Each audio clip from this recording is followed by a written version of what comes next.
Imagina ser un piloto profesional con la responsabilidad de cientos de pasajeros y que unos hombres desesperados y desinformados te digan cómo volar tu avión. Y saber que si haces lo que te piden, eso te matará a ti y a todos a bordo. ¿Cómo reaccionarías? Mantente al tanto. Todo comenzó en una hermosa mañana de otoño en Addis Abeba, Etiopía, donde el vuelo 961 de Ethiopian Airlines estaba programado como un corto trayecto hacia Nairobi, en Kenia. Luego estaba programado para continuar hacia Brazzaville, Lagos y Abiyán.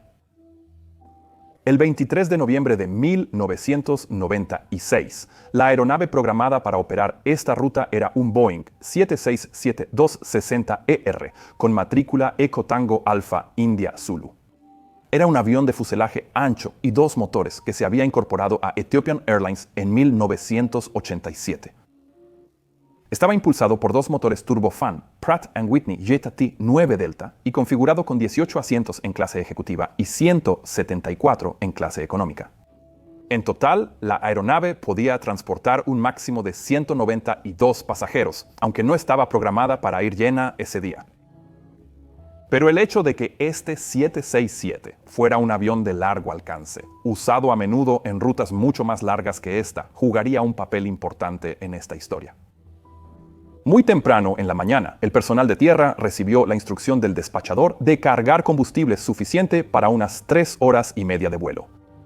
Eso debía ser más que suficiente para el primer vuelo de aproximadamente 2 horas hacia Nairobi, incluso contando combustible para posibles esperas y para la desviación a su aeropuerto alterno.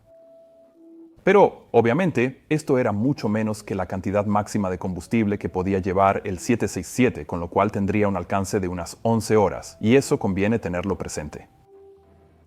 De cualquier forma, al iniciar el embarque, el vuelo tenía reservados 163 pasajeros. Así que, incluyendo a los 12 tripulantes, la cifra total de personas a bordo llegaba a 175. La mayoría de los pasajeros eran de origen etíope, pero también había viajeros de 35 países diferentes, incluidos turistas, pasajeros de clase ejecutiva y extranjeros que trabajaban con ONG y embajadas en la región. Como siempre en la aviación moderna, era una mezcla de vidas reunidas por las circunstancias. La tripulación asignada para volar en ese día estaba compuesta por 2 profesionales experimentados. Al mando estaba el capitán Leul Abate, uno de los pilotos más experimentados de Ethiopian Airlines. En ese momento tenía 42 años y había acumulado más de 11.500 horas de vuelo totales, incluidas más de 4.000 en el Boeing 767 que iban a operar. Su primer oficial, Jonas Mekuria, tenía 34 años y también estaba bien calificado. Contaba con algo más de 6.000 horas en total, incluidas casi 2.500 en el mismo modelo. Juntos formaban un equipo de cabina hábil y respetado. De hecho, el capitán Leul era considerado uno de los mejores instructores de la aerolínea e incluso había estado entrenando pilotos en los Estados Unidos. La tripulación de cabina estaba compuesta por 10 auxiliares de vuelo, la mayoría jóvenes, con dominio de varios idiomas y capacitados en hospitalidad y en procedimientos de evacuación de emergencia. Esa mañana cumplieron sus funciones como siempre, recibiendo a los pasajeros, ayudando en el embarque y completando las revisiones de seguridad previas a la salida. La preparación previa al vuelo en la sala de tripulación había sido normal, sin amenazas destacadas. Así que la tripulación simplemente se dirigió al avión y comenzó a prepararlo para la salida. Mientras tanto, los pasajeros pasaron por los controles de seguridad habituales, donde no se detectó nada extraño o sospechoso. El retroceso desde la puerta en el Aeropuerto Internacional Bole ocurrió poco antes de las 8 de la mañana, con buenas condiciones meteorológicas, solo vientos ligeros y buena visibilidad. La aeronave rodó hacia la pista con el capitán a los mandos, y a las 0809 la torre de Bole autorizó al vuelo 961 para despegar de la pista 07 derecha. El imponente avión pronto se elevó en el cielo, iniciando su breve trayecto hacia el sur, rumbo a Nairobi. Todo se veía muy bien hasta el momento. Los pilotos recibieron inicialmente autorización para ascender a 35.000 pies, o nivel de vuelo 350, siguiendo la aerovía internacional hacia el sur, sobre el Gran Valle del Rift. La primera parte del vuelo transcurrió sin incidentes, con los pilotos configurando los sistemas de navegación, registrando los tiempos y realizando todas las tareas rutinarias que hacemos los pilotos en cada vuelo. Pero esa sensación de normalidad cambiaría muy pronto. 15 minutos después del despegue, a las 08:24, comenzó el servicio de bebidas en cabina, con los pasajeros acomodándose, algunos durmiendo, otros leyendo o disfrutando de la vista del accidentado paisaje etíope bajo ellos. Pero en la clase económica iban 3 hombres que miraban alrededor con impaciencia y que no tenían intención alguna de llegar a Nairobi. A las 08:29, cuando la aeronave niveló a 39.000 pies, su altitud de crucero final, estos 3 hombres, todos ciudadanos etíopes, hicieron su movimiento. Se levantaron de sus asientos en la parte trasera, y uno de ellos gritó que todos debían permanecer sentados, que tenía una bomba. Luego se dirigieron rápidamente hacia la cabina de mando, pasando por la clase ejecutiva. Estos no eran secuestradores entrenados. De hecho, más tarde se descubriría que no tenían vínculos con ningún grupo militante u organización similar. Eran simplemente 3 individuos desesperados, lo que en realidad los hacía secuestradores poco comunes para la época. Todos hablaban principalmente en francés, aunque el francés no es un idioma ampliamente hablado en Etiopía, y parecía que tampoco tenían un motivo claro. Incluso hoy no está claro si su objetivo era escapar de una persecución política, empezar una nueva vida o simplemente hacer algo grande y llamativo que los hiciera famosos. Y hablando de intenciones, en las últimas semanas he notado una tendencia completamente nueva. Me pregunto si tú también la has visto. Varios de mis amigos y contactos han comenzado a enviarme lo que parecen ser documentos oficiales, incluidos informes provisionales sobre accidentes graves recientes. Aunque a primera vista parecen muy convincentes, tan convincentes que incluso profesionales de la industria los están compartiendo. No hay que indagar mucho para darse cuenta de que en realidad son generados por IA. Y eso se nota por fechas poco realistas, información técnica inventada, etc. No conozco la intención completa detrás de estos documentos falsos, pero puedes estar absolutamente seguro de que son una mina de oro para hackers y actores maliciosos que buscan robar tu información. Y es exactamente por eso que mi equipo y yo confiamos tanto en el patrocinador de hoy, NordVPN. Nord es la única aplicación de VPN que ha recibido certificación oficial de evaluadores independientes de ciberseguridad. Y su función Threat Protection Pro bloqueó más de 314 millones de estafas solo en los primeros 3 meses de 2025. Escanea automáticamente los archivos en busca de malware, eliminando los infectados antes de que puedan causar algún daño. Y todo eso funciona en segundo plano, por lo que ni siquiera necesitas estar conectado a una VPN para que funcionen estas medidas de seguridad. Ahora mismo puedes obtener 4 meses adicionales gratis al registrarte en el plan de 2 años usando este código QR o visitando nordvpn.com/pilot. Y recuerda que con la garantía de reembolso de 30 días de Nord, no hay absolutamente ningún riesgo en probarlo. Gracias, Nord. Ahora volvamos a esos secuestradores. En cualquier caso, sin armas visibles, los secuestradores pronto llegaron a la parte delantera, donde irrumpieron en la cabina, que en ese momento, recordemos, no tenía barreras de seguridad. Y parece que la sorpresa y la rapidez fueron sus mayores ventajas para lograrlo. Tan pronto como entraron en la cabina, gritaron que había 11 de ellos, probablemente para preocupar a los pilotos, con algo conocido como durmientes en la cabina. Estos son miembros silenciosos de un equipo de secuestro que no se dan a conocer al principio para ayudar después a los secuestradores principales o evitar posibles revueltas de pasajeros. Pero en este caso, no había indicios de que hubiera más secuestradores aparte de estos 3 iniciales a bordo. En cualquier caso, lo primero que hicieron fue golpear al primer oficial Jonas y luego arrastrarlo fuera de la cabina. Después tomaron rápidamente un extintor de incendios y el hacha de emergencia que se guarda en la cabina, accediendo así probablemente a sus primeras armas reales. El capitán Leu Labate quedó ahora solo a los mandos. En ese momento, asumió que los secuestradores simplemente le indicarían a dónde volar, como normalmente ocurría en este tipo de situaciones. Sudán, Egipto y toda la península arábiga estaban dentro del alcance y podían volar hacia allí con seguridad. Así que eso era lo que el capitán esperaba. Pero desafortunadamente eso no era lo que estos secuestradores tenían en mente. En su lugar, emitieron una exigencia tan absurda que el capitán Leul inicialmente ni siquiera la creyó. «Vuelen a Australia», gritaron, completamente en serio y de forma aterradora. Esto era obviamente una locura total. Como expliqué antes, los pilotos habían solicitado combustible para unas 3 horas y media de vuelo hacia Nairobi, lo cual era totalmente apropiado para una ruta tan corta, pero estaba muy lejos de ser suficiente para cruzar miles de millas de océano.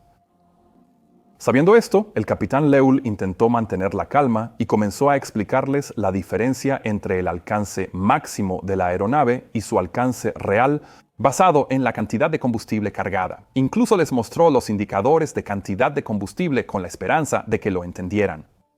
Pero los secuestradores estaban convencidos de que mentía.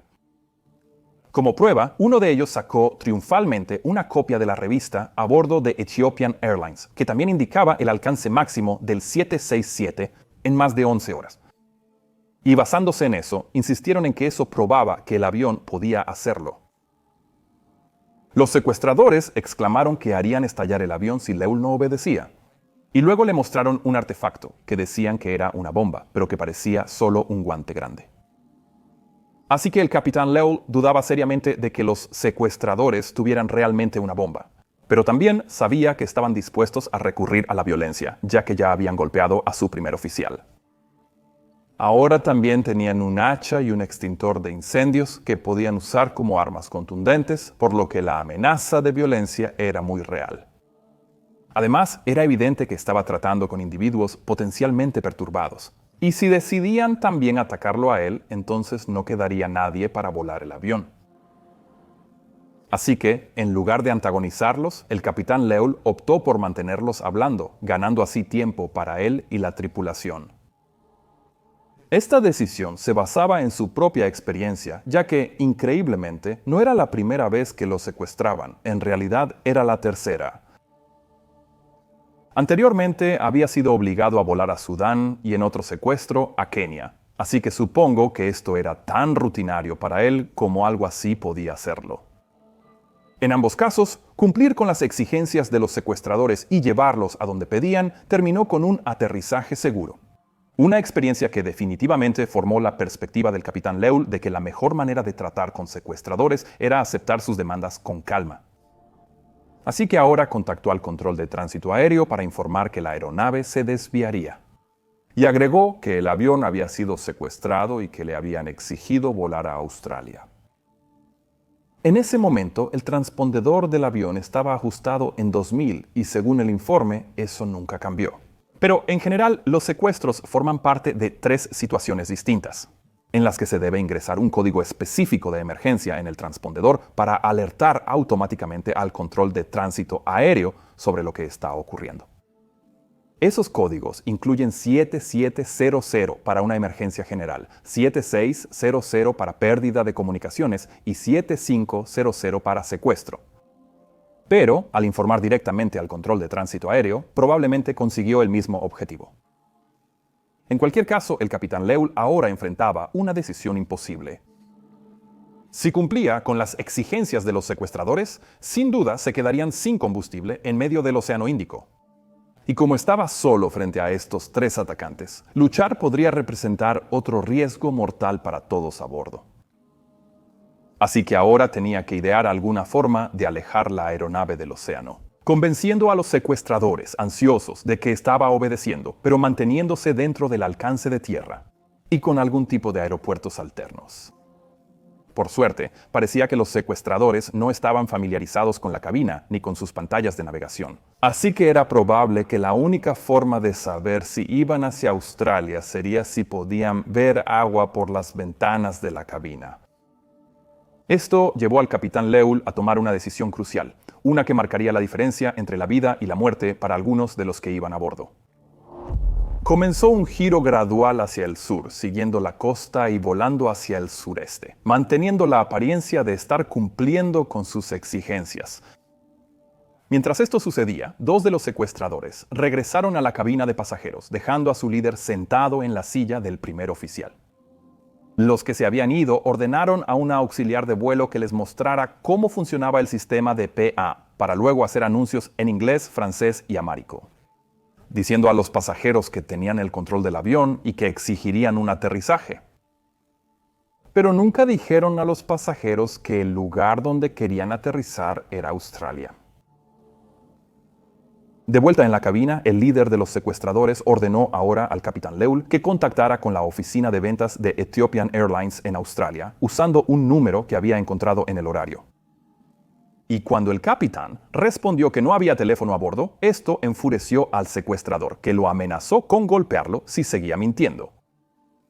El capitán Leul finalmente logró convencerlo de que debía enviar cualquier mensaje a Australia a través del control de tránsito aéreo, y el secuestrador aceptó, lo que permitió al capitán comunicarse con Nairobi Centro.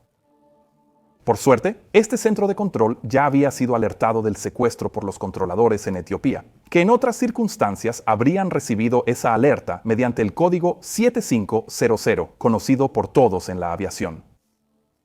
En cualquier caso, el capitán llamó con calma, identificó el vuelo y pidió ayuda para transmitir un mensaje a ese número en Australia. También anunció que volarían hacia Australia pasando por un punto llamado Oscar Victor, lo que seguramente dejó perplejo al controlador. Este respondió pidiendo confirmación del número que querían llamar. El capitán Leul lo repitió y añadió un detalle importante. En ese momento volaban a 39,000 pies, pero solo les quedaban 2 horas de combustible, claramente insuficiente para llegar a Australia. Cuando el controlador le preguntó si realmente pensaba ir allí, el capitán Leul admitió lo obvio: no era posible. No tenían combustible suficiente, así que si nada cambiaba, tendrían que amerizar en el océano. El capitán Leul también decidió activar el altavoz de cabina para que el secuestrador escuchara la conversación, pensando que eso podría hacerlo entrar en razón. Entonces llamó de nuevo al controlador diciendo: de acuerdo, solo quería que nuestros secuestradores oyeran lo que está comunicando. Si tiene algo que decir, dígaselo. El controlador, consciente ahora de su nueva audiencia, dijo tan claro como pudo: de acuerdo, le informo que con 2 horas de combustible no podrá llegar a su destino y probablemente tendrá que aterrizar en el agua. La mejor solución es que aterrice en Mombasa. Adelante. Pero en la cabina, esta pequeña jugada lamentablemente no funcionó. De hecho, solo enfureció más al secuestrador. Así que el capitán Leul dijo a Nairobi: de acuerdo, dicen que no quieren hablar, que no están dispuestos a negociar bajo ninguna condición. Y el controlador respondió: recibido, Ethiopian 961, verifique. Australia está a más de 6 horas de vuelo y solo tiene 2 horas de combustible. Lo más probable es que americe en el océano. ¿Por qué no aterriza en Mombasa y carga más combustible? Pero realmente no había nada que el capitán pudiera hacer, así que respondió: no hay alterno que no sea Australia, no hay alterno. El controlador, al darse cuenta de que no podía hacer más, simplemente dijo: infórmenos cuando espera llegar a Australia, ETA Australia. Y luego, quizás en un momento de frustración o en un intento inútil de llegar a los criminales detrás del capitán, el controlador añadió: confirme que están listos para aterrizar en el océano y ahogarse. En lugar de hacerlo entrar en razón, esta última frase fue la gota que colmó el vaso, y el líder de los secuestradores decidió que ya había tenido suficiente. Le arrancó violentamente las gafas de sol y el auricular a Leul, terminando finalmente la comunicación del vuelo 961 con el control de tránsito aéreo. Nairobi Centro seguiría intentando contactar, pero nunca volvería a saber de ellos. De vuelta en la cabina, el secuestrador, ya frustrado con los intentos del capitán de resolver la situación, volvió a ordenarle que se dirigiera hacia el mar. Los pilotos estamos entrenados para usar constantemente nuestra formación para evaluar y reevaluar cualquier situación en la que nos encontremos. Y eso significa básicamente dejar de lado nuestros sentimientos y emociones y actuar según lo que los hechos, la formación y la experiencia nos indiquen. Para lograrlo, a menudo seguimos modelos de toma de decisiones como FORDEC o PIOCE, que nos ayudan a estructurar nuestro proceso de decisión e identificar claramente el problema. recopilar información, elegir y ejecutar la mejor opción y luego evaluarla. Pero eso, por supuesto, es imposible cuando se trata con una fuerza dominante que no se respalda en conocimiento, razón o sentido común, sino solo en violencia.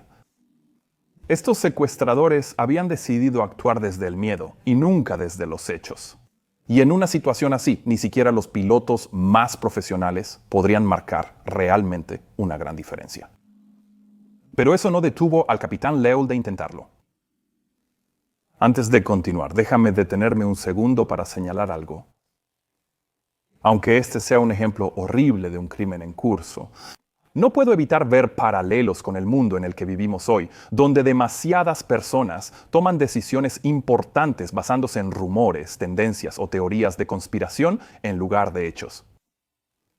De hecho, esta cabina es casi un reflejo perfecto de la situación de la comunidad científica actual, recibiendo instrucciones de políticos sin formación científica ni conocimiento en su campo.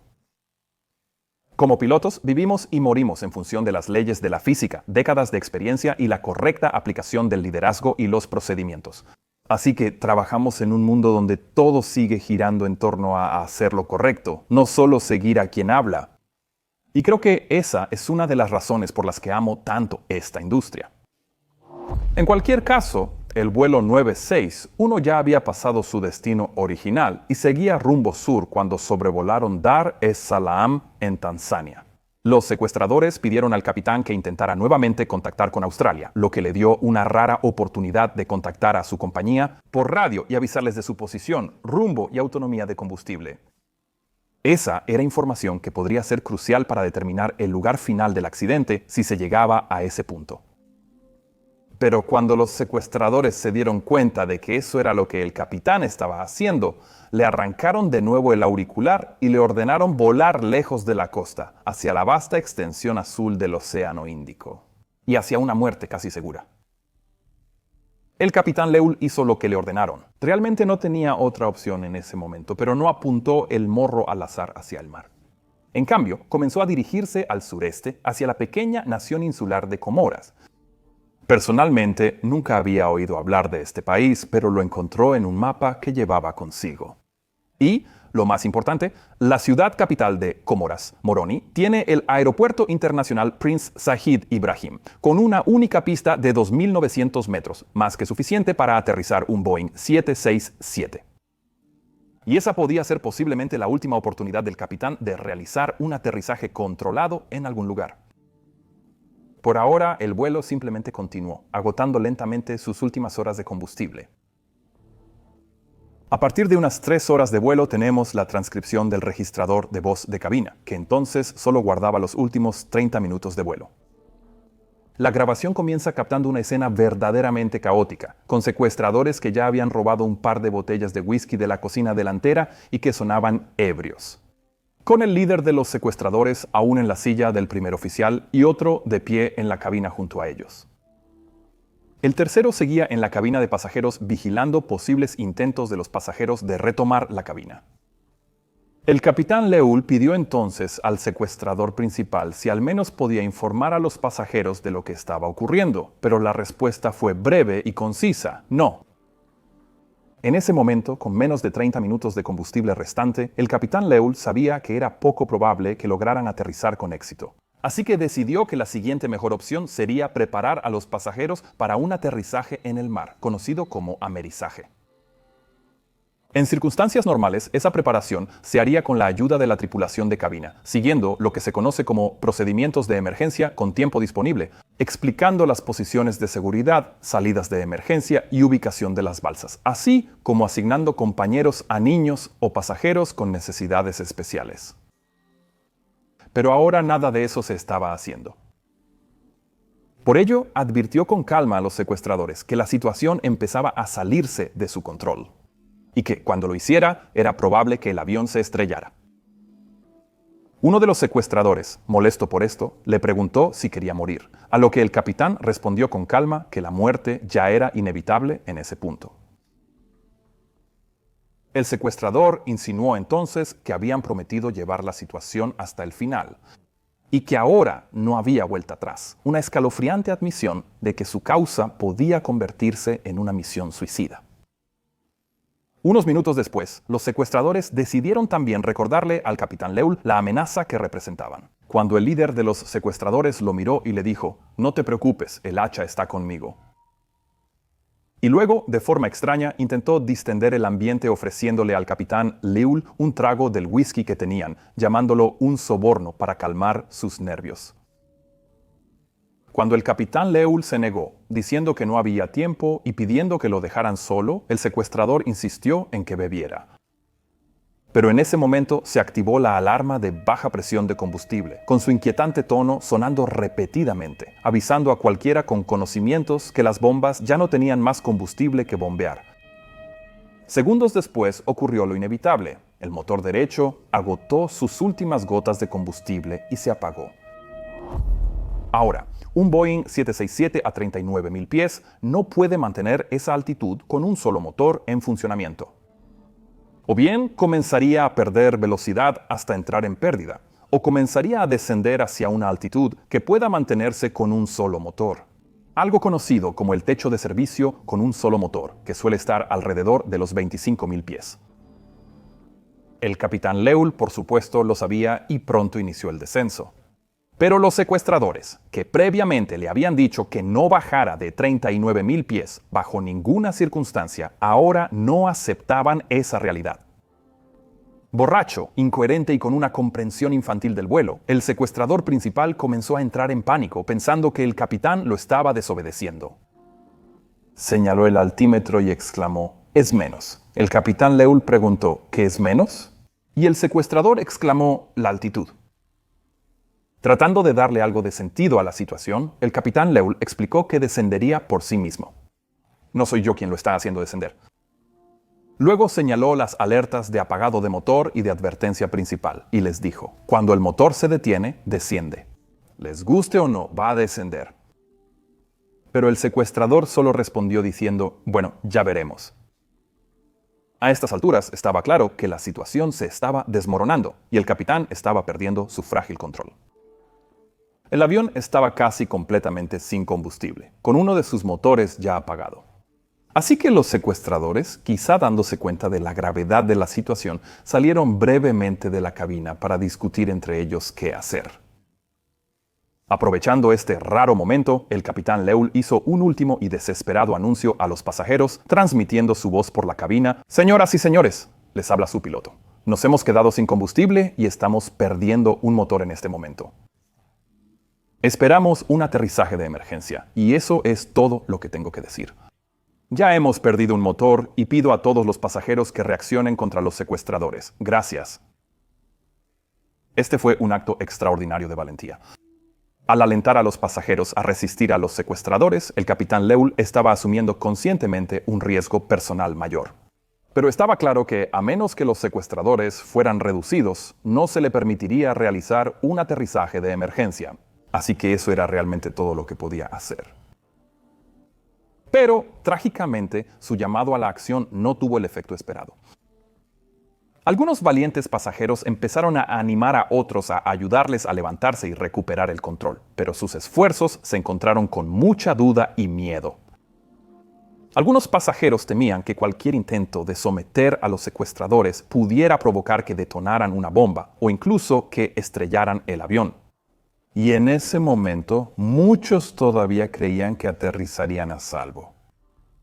Incluso se habían dado discusiones entre los pasajeros sobre abrir las salidas de emergencia tan pronto como el avión tocara tierra. Y seguían creyendo en ese plan, sin saber que un amerizaje en el mar era ya casi seguro. Pero había otro problema. El anuncio del capitán solo se había hecho en inglés y con pasajeros de más de 30 países a bordo. Es probable que muchos simplemente no lo entendieran. Así que el momento pasó, y el levantamiento se apagó antes incluso de comenzar. Y los secuestradores pronto irrumpieron de nuevo en la cabina, arrebatando el micrófono de las manos del capitán. En la cabina de este descendente Boeing 767, la tensión había llegado a un punto de ruptura. La aeronave ya había perdido un motor, y ahora se escuchaba otro pitido repetitivo. una advertencia de que la presión de combustible también estaba cayendo en el segundo motor, y el capitán sabía lo que vendría después. Pero los secuestradores seguían en negación, aferrándose a su fantasía de llegar a Australia. «Está descendiendo», señaló de nuevo el líder de los secuestradores, como si se debiera a algún fenómeno externo.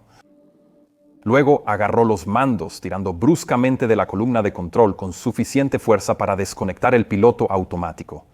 Y pronto también intentó accionar las palancas de potencia en reversa, que por suerte no podían activarse, ya que aún estaban claramente en vuelo. Detrás de la cabina, el registrador de voz captó a la tripulación intentando mantener cierto orden. La voz de un auxiliar sonó por el PA. «Señoras y señores, por favor, siéntense y abróchense los cinturones. No entren en pánico, por favor, abróchense los cinturones». Pero dentro de la cabina, las cosas ya estaban completamente fuera de control. El secuestrador en el asiento derecho seguía haciendo movimientos bruscos en los mandos. Como podría hacerlo un niño, y sin el piloto automático, el 767 cabeceaba y se inclinaba de forma errática, subiendo, bajando y virando bruscamente a la derecha y luego a la izquierda. La información del registrador de datos de vuelo mostró después que la aeronave pasó rápidamente de ángulos de cabeceo de 3.3 grados, morro arriba, a 8.3 grados, morro abajo, y ángulos de alabeo de hasta 47 grados a la derecha y 35 a la izquierda. Algo que debió ser verdaderamente aterrador para todos a bordo. Ahora, mientras el secuestrador tiraba del morro hacia arriba, el avión comenzó a ascender brevemente, pero sin suficiente potencia en los motores, pronto perdió velocidad y comenzó a descender nuevamente. Así que, aunque el secuestrador a los mandos estaba decidido a llevar la aeronave nuevamente a 39.000 pies, pronto quedó claro que las leyes de la física eran más fuertes. «Aterricemos en el agua», pidió ahora el capitán Leul, con el avión descendiendo hacia la isla de Gran Comora. Ya a la vista estaba decidido a intentar salvar lo que pudiera. El aeropuerto de Moroni, Príncipe Said Ibrahim Internacional, estaba situado justo frente a ellos, así que incluso antes de que el secuestrador empezara a interferir con los controles, ya había comenzado a dar vueltas al sur de esta isla, intentando desesperadamente mantener ese aeropuerto disponible como última alternativa de aterrizaje. A estas alturas, todos los indicadores de combustible marcaban cero, y el capitán Leul trataba de mantener la aeronave lo más estable posible para conservar el aeropuerto a la vista, por si lograba llevar el avión hasta allí. Pero al mismo tiempo, el secuestrador seguía interfiriendo con los controles, negándose a aceptar lo que estaba a punto de suceder. Así que el capitán hizo un último intento de apelar a la razón, esperando ganar tiempo suficiente para guiar el avión hacia la costa de Gran Comora. «Al menos déjeme aterrizar en el agua», pidió. «¿Por qué? Lárgate de aquí», espetó el secuestrador una vez más agarrando los controles. Tiró bruscamente del mando, intentando forzar que la aeronave ascendiera, cambiando la última velocidad que les quedaba por altitud. «Déjala descender sola, no la toques», ordenó el secuestrador. Y mientras decía eso, Gran Comora volvió a aparecer a la vista, provocando una nueva oleada de sospechas en el secuestrador. El capitán Leul intentó tranquilizarlo, pero el secuestrador exigió saber qué país era ese, señalando la isla debajo. Así que el capitán decidió improvisar un poco. «Mire, no lo sé, no está en la carta», respondió. Y luego preguntó por última vez si podían, por favor, intentar aterrizar en tierra firme, mientras el avión descendía pasando por unos 21.000 pies. Pero la respuesta fue tan definitiva como siempre: de ninguna manera. Esto llevó al capitán a señalar los indicadores de combustible vacíos y casi exactamente en ese momento sonó nuevamente una alarma en la cabina, esta vez advirtiendo que el segundo motor también estaba fallando. El capitán Leul exclamó: «Ahí lo tiene, el segundo motor también está apagado. Eso era lo que quería, ¿cierto?». Y la sombría respuesta del secuestrador llegó casi de inmediato: «Sí». De fondo, un pitido lento y constante seguía sonando. Bip, bip, bip. Como un monitor cardíaco en una sala de hospital. La propia aeronave confirmaba lo que el capitán Leul ya sabía. El tiempo finalmente se había agotado. A partir de aquí, esta aeronave solo seguiría descendiendo.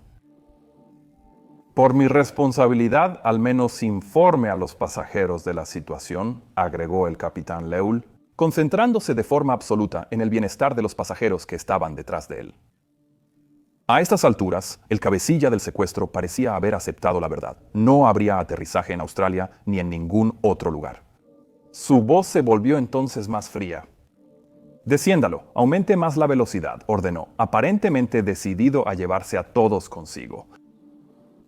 Segundos después, con el último motor deteniéndose por completo, el Boeing 767 también perdió toda su energía eléctrica, lo que significaba que la grabadora de datos de vuelo y la grabadora de voces de cabina también dejaron de registrar. Bajo el fuselaje, la turbina de aire de impacto se desplegó automáticamente, girando con el flujo de aire para alimentar solo algunos instrumentos críticos de vuelo y sistemas hidráulicos. Y en este punto, se cree que el aeropuerto de Moroni todavía estaba técnicamente dentro del alcance planeando. Pero con los secuestradores impidiendo activamente un aterrizaje, el capitán Leul tenía muy pocas posibilidades de llegar hasta allí. Ahora solo le quedaban dos opciones desesperadas: recuperar el control de la aeronave y realizar una aproximación arriesgada a Moroni, o amerizar el avión sin potencia en el Océano Índico con el secuestrador todavía detrás de él. Mientras el avión descendía pasando por unos 15.000 pies, el caos estalló en la cabina de pasajeros cuando algunos comenzaron a darse cuenta de que el avión descendía hacia el mar. Empezaron a sacar los chalecos salvavidas e incluso algunos los inflaron estando aún sentados. Los auxiliares de vuelo y algunos pasajeros les gritaban que no lo hicieran, advirtiendo que un chaleco inflado dentro de la cabina les impediría escapar tras el impacto, pero esas advertencias fueron en gran parte ignoradas. El primer oficial Jonas, ya recuperado de la golpiza anterior, caminó ahora por la cabina, indicando a la gente que no inflara sus chalecos salvavidas, e incluso ayudando a la tripulación a desinflar los que ya lo estaban, mientras al mismo tiempo enseñaba a los pasajeros cómo volver a inflarlos. Luego, el mismo mensaje fue repetido por la tripulación y por pasajeros preocupados. Pero muchos a bordo simplemente no lo entendieron, nuevamente porque las advertencias solo se daban en inglés. Aunque incluso si ese no hubiera sido el caso, el pánico ya se había apoderado de la cabina, que pronto se llenó de chalecos inflados, confusión y miedo. El capitán Leul podía escuchar todo eso detrás de él mientras luchaba por virar el avión para alinearlo con la pista de Moroni.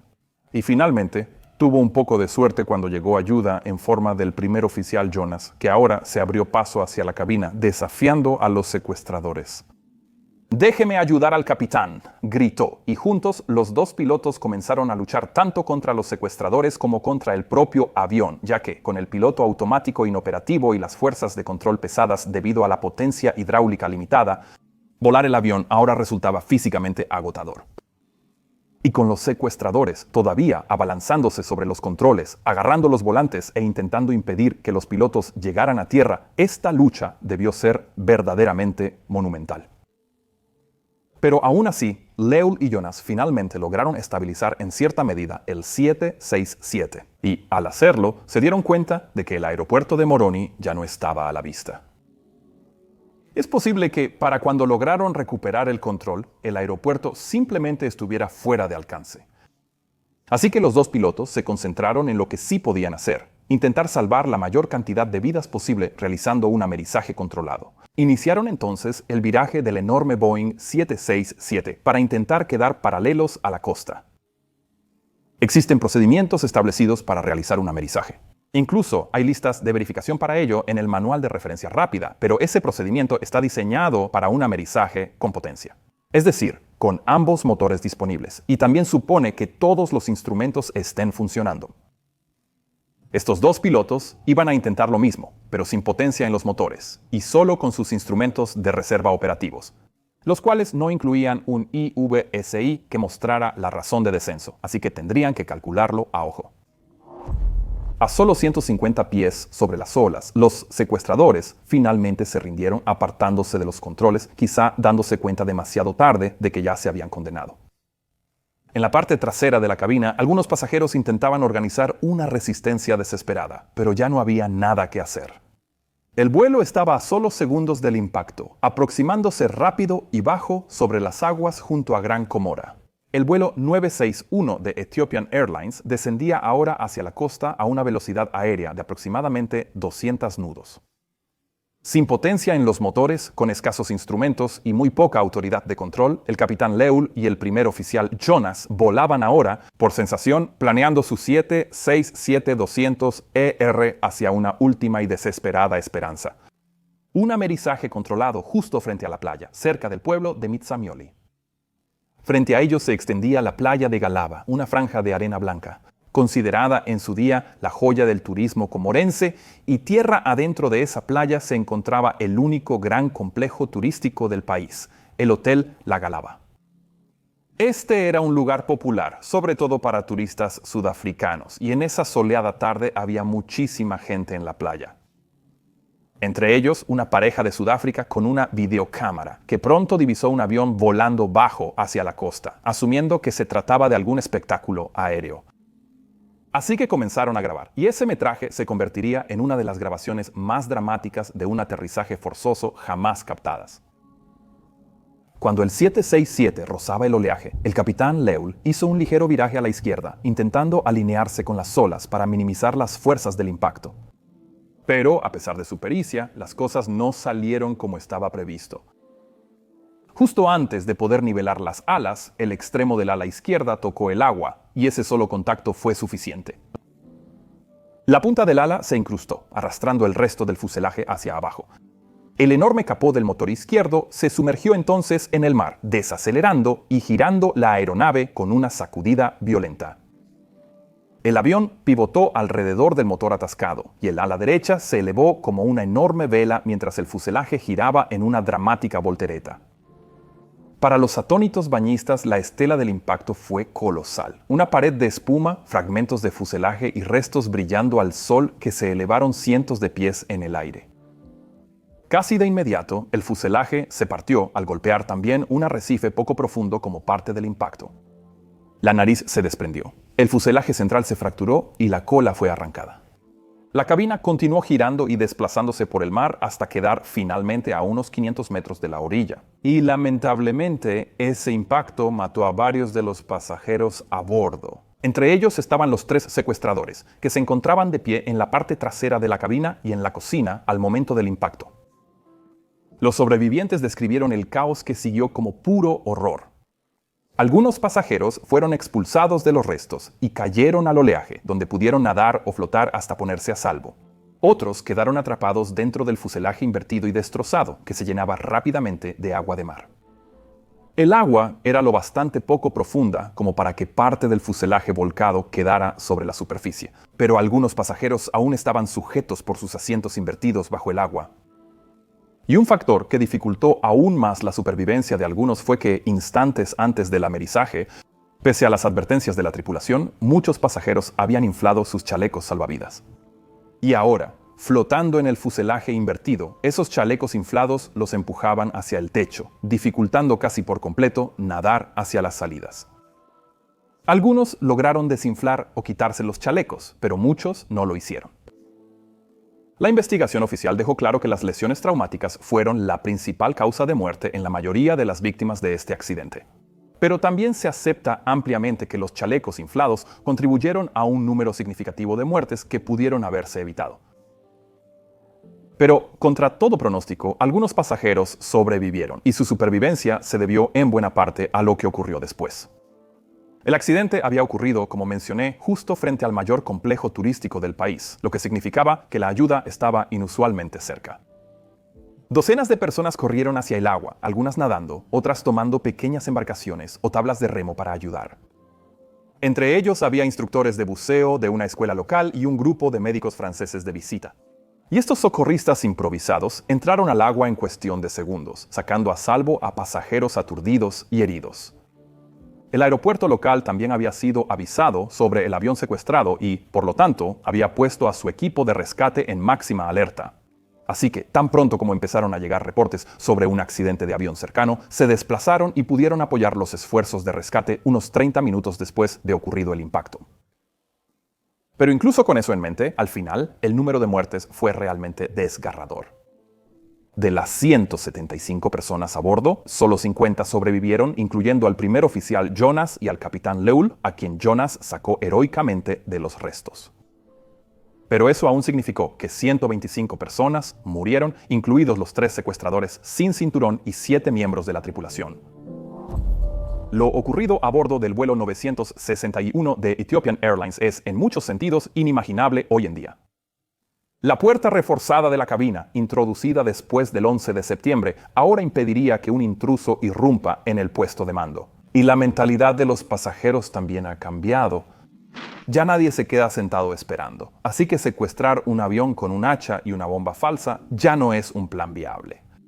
Pero eso no hace que esta historia sea menos extraordinaria. Sigue siendo uno de los episodios más sobrecogedores y heroicos de la aviación moderna. El capitán Leo Labata enfrentó una situación sin buenas opciones, sin verdadera esperanza y sin una salida clara. Y aún así, nunca se rindió, lo que es un verdadero testimonio de coraje y dedicación. También hubo varias lecciones importantes que aprender de todo esto.